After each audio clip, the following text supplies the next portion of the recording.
For you, this disturbance we've been watching the last few days, having some trouble getting its act together, very disorganized. But notice how we're starting to see some of these deeper shades of red explode over parts of the ocean.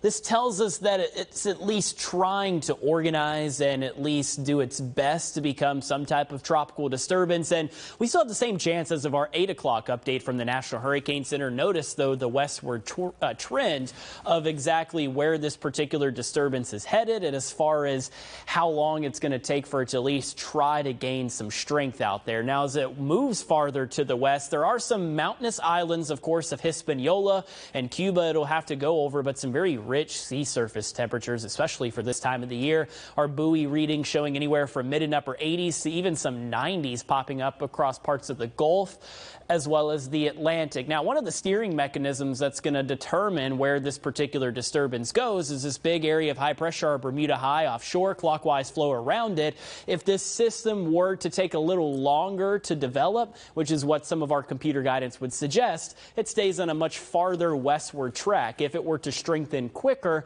we'll see it move a little farther to the north and to the east, making a bit of a turn a little faster. Something we're going to keep an eye out for here in the First Alert Weather Center. We'll be the first to alert you as if there's any changes that could bring us some impacts here in the Midlands. Closer to home out there for us, a couple of thunderstorms now drifting into parts of Georgia. Otherwise for us, dry as we head out to bed tonight and waking up tomorrow morning. Not going to be too bad. Mild and muggy if you're out the door early. Temperatures in the mid 70s to get our Thursday started. And the next big thing we're keeping an eye out for, at least for tomorrow and Friday, are feels like temperatures that are going to climb to around 110 degrees for Thursday and Friday afternoons. Even our air temperatures are going to be very hot. They're going to top out in the upper 90s the next couple of days, and then feels like temperatures right around 110 both Thursday as well as Friday. For your Saturday, highs are going to drop into the mid 90s, some of us even in the low 90s.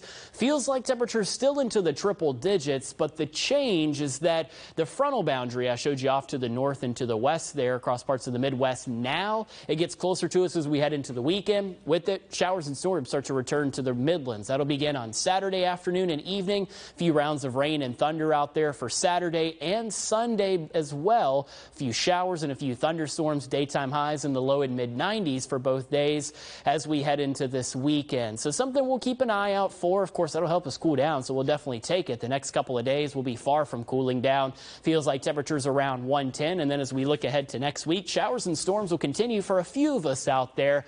Just a very August-like pattern, though, as we head into next week. Daytime highs in the mid 90s.